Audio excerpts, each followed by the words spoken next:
Marilah kita bersatu dalam doa. Allah Bapa yang bertahta di dalam kerajaan sorga, yang berkuasa atas kehidupan kami. Kami bersyukur Tuhan untuk kesempatan yang boleh kami rasakan, yang Kau berikan di dalam kehidupan kami. Terpuji termulialah Engkau Bapa, dan pagi hari ini kami ingin memulai hari kami. Berkatilah kami agar kami beroleh hati yang bijaksana. Tuntun kami dengan Roh Kudus-Mu, hingga kami boleh mengetahui yang sesuai dengan kehendak-Mu. Dan firman-Mu yang hendak kami dengarkan, biarlah itu menjadi fondasi kami dan juga menjadi pegangan hidup kami, agar kiranya kami tetap menunjukkan identitas kami sebagai pengikut-Mu yang sejati. Terima kasih Bapa, berfirman Engkau karena kami sudah siap untuk mendengarkannya. Amin. Selamat pagi seluruhnya buat kita saudari Jemaat Tuhan yang terkasih, yang menjadi firman Tuhan hari ini diambil dari kitab Titus pasal 2 ayat 11. Beginilah dikatakan, karena kasih karunia Allah yang menyelamatkan semua manusia sudah nyata. Ainunga tarida asini rohani debata sibahen haluaon misaluhu colma. Demikian firman Tuhan.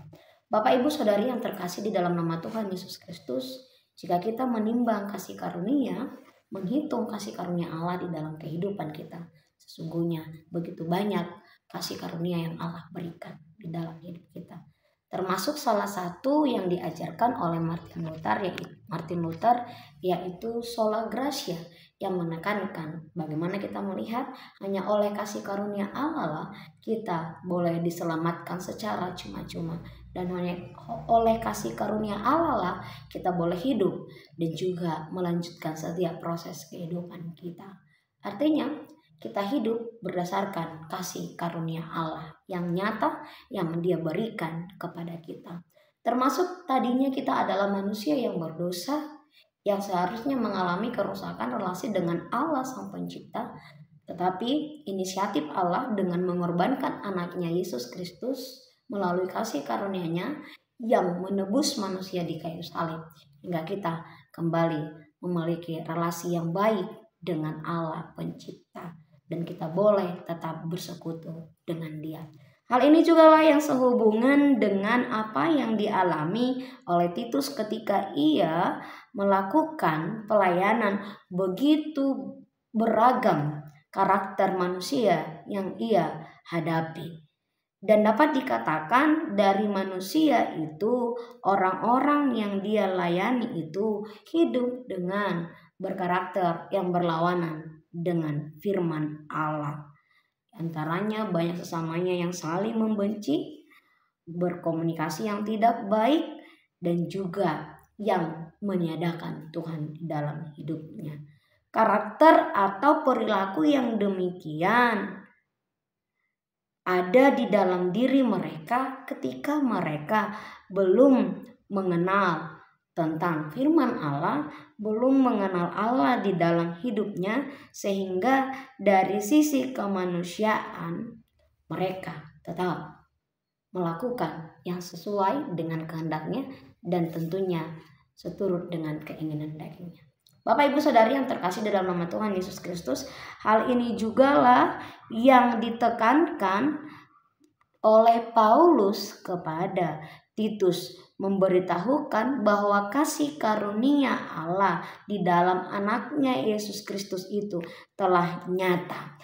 Dan hal itu terlihat ketika yang tadinya kehidupan kita penuh dengan dosa, adanya perubahan.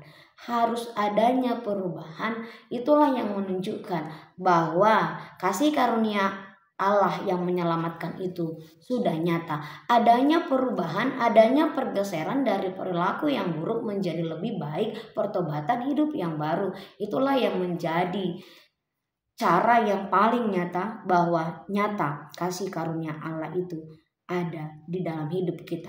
Yang tadinya tidak percaya menjadi percaya, yang tadinya pencuri menjadi berubah, yang tadinya pembunuh menjadi orang yang lebih baik lagi, dan lain sebagainya. Ada kehidupan yang lebih baik.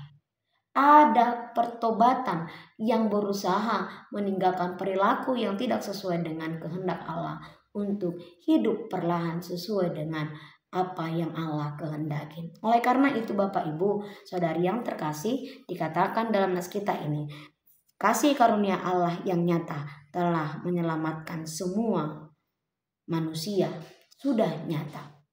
Sekarang bagaimana kita menunjukkan kenyataan keselamatan yang kita terima dari Allah itu di dalam hidup kita melalui anaknya Yesus Kristus. Bagaimana kita memperlihatkan itu bahwa kita adalah orang-orang yang sudah diselamatkan dan sudah nyata menerima kasih karunia itu. Karena itu kita diajak untuk hidup di dalam roh. Kita diajak untuk hidup seturut dengan kehendak Allah. Kita diajak untuk hidup di dalam perubahan yang lebih baik, yang pastinya tidak bertentangan dengan firman Allah. Karena itu, mari kita samakan kehidupan kita dengan Allah yang penuh kasih.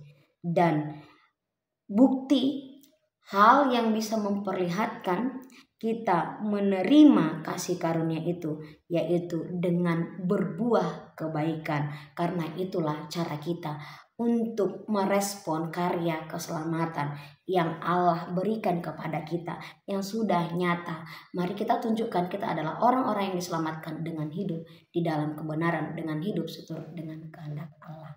Kiranya Tuhan memberkati kita hari ini. Amin. Selamat pagi, Tuhan Yesus memberkati. Shalom.